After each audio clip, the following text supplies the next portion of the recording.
बांग्लादेश के संसदीय चुनाव में अल्पसंख्यक समुदाय के 4 उम्मीदवारों को जीत मिली है। विजयी उम्मीदवारों में 2 हिंदू भी शामिल हैं। यह सभी बांग्लादेश नेशनल पार्टी के उम्मीदवार थे। ये दोनों हिंदू गोपेश्वर चंद्र राय और मिताई राय चौधरी के नाम से प्रसिद्ध चेहरे हैं। इन उम्मीदवारों ने ढाका सीट और पश्चिमी मगुरा निर्वाचन क्षेत्र से जमाते इस्लामी द्वारा खड़े विरोधियों को हराकर हासिल की है। इस चुनाव में खास बात यह देखने को मिली कि जमाते इस्लामी ने पहली बार एक हिंदू उम्मीदवार को मैदान में उतारा, जिनका नाम नंदी खुराना है। बांग्लादेश में वर्तमान समय में हिंदुओं की संख्या लगभग 8% है। 4 करोड़ की रेंज रोवर में भीषण आग लगने से हुआ हादसा।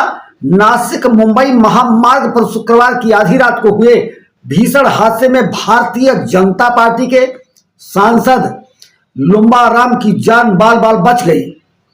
जालौर सिरोही लोकसभा सीट से सांसद चौधरी लुम्बाराम की लग्जरी रेंज रोवर में अचानक आग लग गई, जिससे यह दुर्घटना ग्रस्त हो गई। श्रीलंका में खेले गए T20 विश्व कप मुकाबले में भारत ने पाकिस्तान को करारी शिकस्त दी, जिसकी गूंज भारत तक सीमित नहीं रही, बल्कि इस शानदार मुकाबले के बाद अफगानिस्तान और बलूचिस्तान में भी खुशियों की लहर दौड़ गई। मैच खत्म होते ही कई स्थानों में भारत की जीत का जश्न अफगानिस्तान और बलूचिस्तान में सड़कों पर मनाया गया। कर्नाटक आईटी मंत्री प्रियंक खरगे ने एक बार फिर आरएसएस पर जमकर निशाना साधा। उन्होंने आरएसएस की तुलना शैतान से की और भारतीय जनता पार्टी को शैतान की परछाई बताया। एक कार्यक्रम को संबोधित करते हुए प्रियंक खरगे ने राष्ट्रीय स्वयंसेवक संघ को शैतान और भारतीय जनता पार्टी को उसकी परछाई बताया। उन्होंने संगठन पर फाइनेंशियल गड़बड़ियों का आरोप भी लगाया और इसके स्टेटस पर सवाल उठाए। उन्होंने राजनीतिक विरोधियों को भारतीय जनता पार्टी की जगह आरएसएस से लड़ने की बात कही। चुनाव आयोग ने निर्वाचन से पहले पश्चिम बंगाल में 7 अधिकारियों के खिलाफ कड़ी कार्यवाही की है। चुनाव आयोग ने मतदाता सूची के विशेष गहन पुनरीक्षण में ड्यूटी में गंभीर लापरवाही बरतने के आरोप लगाए हैं। यह आरोप लगाते हुए उन्हें तत्काल प्रभाव से निलंबित कर दिया गया है।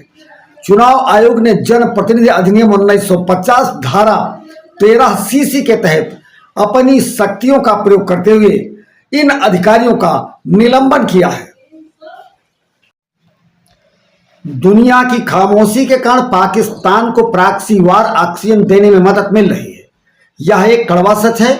यह एक खुलासा अमेरिका की एक कंपनी ने किया है।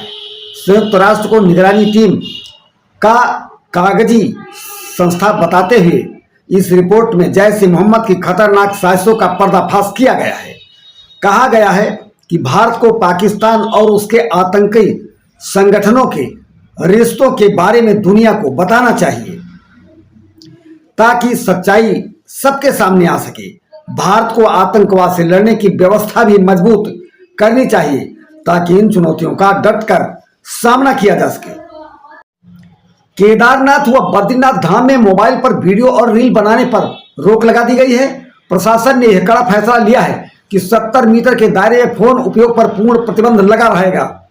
मंदिर समिति के अध्यक्ष ने बताया कि यह निर्णय धाम की पवित्रता को ध्यान में रखते हुए किया गया है।